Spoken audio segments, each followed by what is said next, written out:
So guys, अब हम बात करते हैं। हमने सिस्टम अप्रोच को देखा, स्ट्रक्चरल फंक्शनल अप्रोच को देखा और हमने पॉलिटिकल सोशियोलॉजिकल अप्रोच को देखा। इस वीडियो में हम बात करने वाले हैं पॉलिटिकल इकोनॉमी अप्रोच की। ठीक है, पॉलिटिकल इकोनॉमी अप्रोच। ठीक है, तो सबसे पहले पॉलिटिकल इकोनॉमी अप्रोच होता क्या है? So study of economy policy of the state. Economy policy, state की इकोनॉमी पॉलिसी क्या है, इसकी स्टडी करना is called political economy approach. ठीक है दोस्तों, समझ आया आपको? क्या पॉलिटिकल इकोनॉमी अप्रोच क्या है? Economy policy of the state, इसकी स्टडी करना। स्टेट की इकोनॉमी पॉलिसी क्या है, इसकी स्टडी करना is called political economy approach. ठीक है, अब मॉडर्न पॉलिटिकल इकोनॉमी के जो फाउंडिंग फादर हैं, ठीक है, वो एडम स्मिथ को कहा जाता है। ठीक है, एडम स्मिथ को जो हमारे एडम स्मिथ हैं उन्हें बोला जाता है मॉडर्न पॉलिटिकल इकोनॉमी के फादर। ठीक है दोस्तों, और उनकी जो बुक थी द वेल्थ ऑफ नेशन।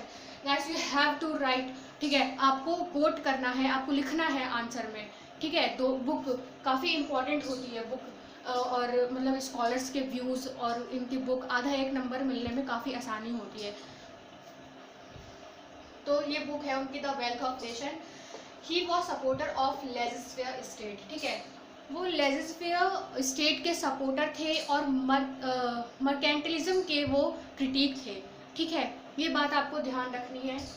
और हम बात करें तो जो मार्क्स है, कार्ल मार्क्स, ठीक है, बहुत जगह कार्ल मार्क्स का नाम आता है, जहाँ भी स्टेट की बात हो रही हो वहाँ पे कार्ल मार्क्स जरूर आते हैं। ठीक है, तो कार्ल मार्क्स जो थे वो क्रिटिक थे एडम स्मिथ के। और वो ऐसा, कार्ल मार्क्स को ऐसा लगता था कि जो एडम स्मिथ की पॉलिसी है, ठीक है, वो वेल्थ जनरेट करेगी सोसाइटी में सिर्फ कुछ लोगों के लिए, नॉट एज अ नेशन। ठीक है, पूरे नेशन होल के लिए नहीं।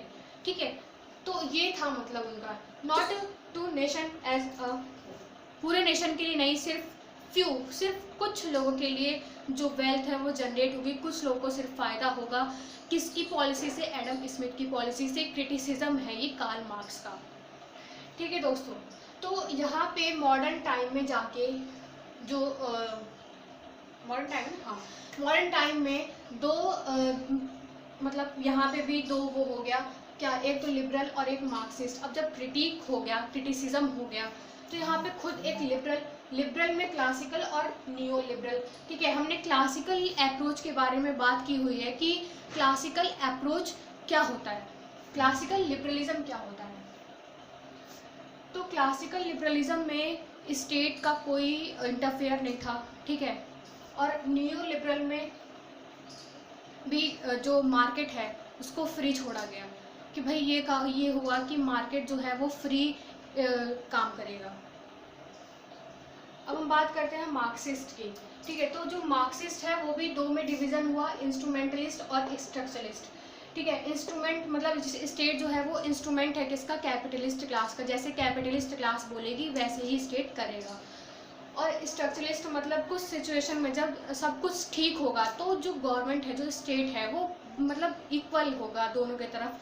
जो जो मतलब गरीब हैं थोड़े से और थोड़े जो अमीर हैं, उन सब पे फोकस मतलब लगभग इक्वल हो। बट अगर प्रॉब्लम होगी सोसाइटी में कुछ सर्कमस्टेंसेस में, जो स्टेट है वो मतलब झुक जाता है जिसके पास थोड़ा ज़्यादा पैसा है। ठीक है, ऐसे मान लीजिए कैपिटलिस्ट क्लास, बड़े बड़े लोग, उद्योगपति वगैरह। तो ये था मार्क्स का क्रिटिक।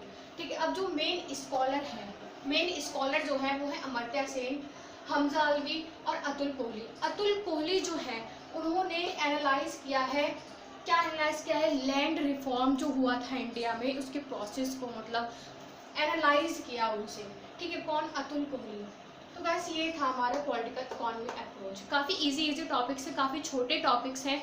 ठीक है, तो आई होप आप लोग को थोड़ी सी हेल्प हो रही होगी इससे।